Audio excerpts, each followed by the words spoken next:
ஃப்ரான்ஸில் என் பசங்க படிக்கிற ஸ்கூலில் இந்த வாரம் ஃபுல்லாக தமிழில் பேசலாமா. ஏன்னா அவங்களுக்கு இந்த வாரம் செமண்டே லாங்னா என்னன்னு கேட்குறீங்க. இந்தியா மாதிரி டிஃப்ரெண்ட் கண்ட்ரீஸ்லேருந்து வந்து இங்கே படிக்கிற பசங்க இந்த வீக் ஃபுல்லாக அவங்க கண்ட்ரி பற்றியும் மதர் டங் பற்றியும் அவங்களோட ட்ரெடிஷ்னல் ஃபுட், கல்ச்சர், ட்ரெஸ் அப்படின்னு மாதிரி விஷயங்கள் பற்றி மற்ற பசங்க கூட ஷேர் பண்ணிக்கிறது தான் இந்த செவன்த்தில். அதுக்காக என்ட்ரன்ஸ்லேயே ஒரு போர்டு வச்சுருந்தாங்க. அதில் குட் மார்னிங் அப்படிங்கிறது, அதாவது தமிழில் நம்ம வணக்கம் சொல்லுவோம்ல, அது மாதிரி அவங்கவுங்க லாங்குவேஜில் அவங்க எப்படி காலையில் ஒரு க்ரீட்டிங்ஸ் குட் மார்னிங் மாதிரி அவங்களோட லாங்குவேஜில் எப்படி சொல்லுவாங்க அப்படின்றத அங்கே எழுதலாம். அதுக்காக இந்த மாதிரி வச்சுருந்தாங்க. ஃப்ரெஞ்சில் பார்த்திங்கன்னா போன்ஜூர் அப்படின்னு சொல்லுவாங்க. யாரை பார்த்தாலுமே போன்ஜூர் அப்படின்னு சொல்லுவாங்க.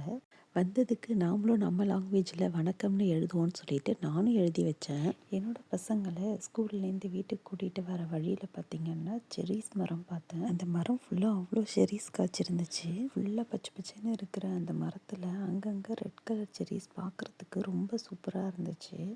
ஃப்ரான்ஸில் இப்போ தான் சீசன் ஆரம்பிச்சிருக்குது. இன்னும் கொஞ்ச நாள் ஆனிச்சுன்னா தான் கடைகள்லையும் கிடைக்க ஆரம்பிக்கும். அதுக்கப்புறம் வீட்டுக்கு வந்துட்டு கொஞ்ச நேரம் ரெஸ்ட் எடுத்துகிட்டு இன்ஸ்டன்ட் தோசை தான் செஞ்சேன் அன்னைக்கு. அது கூட தொட்டுக்கிறதுக்கு டிஃபன் சாம்பார், வெங்காயம் தக்காளி வதக்கி அரைச்ச சட்னி, கொஞ்சம் காரமாக செஞ்சேன். அப்போ தான் ரவை தோசைக்கு நல்லாயிருக்கும். இந்த வீடியோ உங்களுக்கு பிடிச்சா லைக் பண்ணுங்கள், ஷேர் பண்ணுங்கள், சப்ஸ்கிரைப் பண்ணுங்கள். பாய்.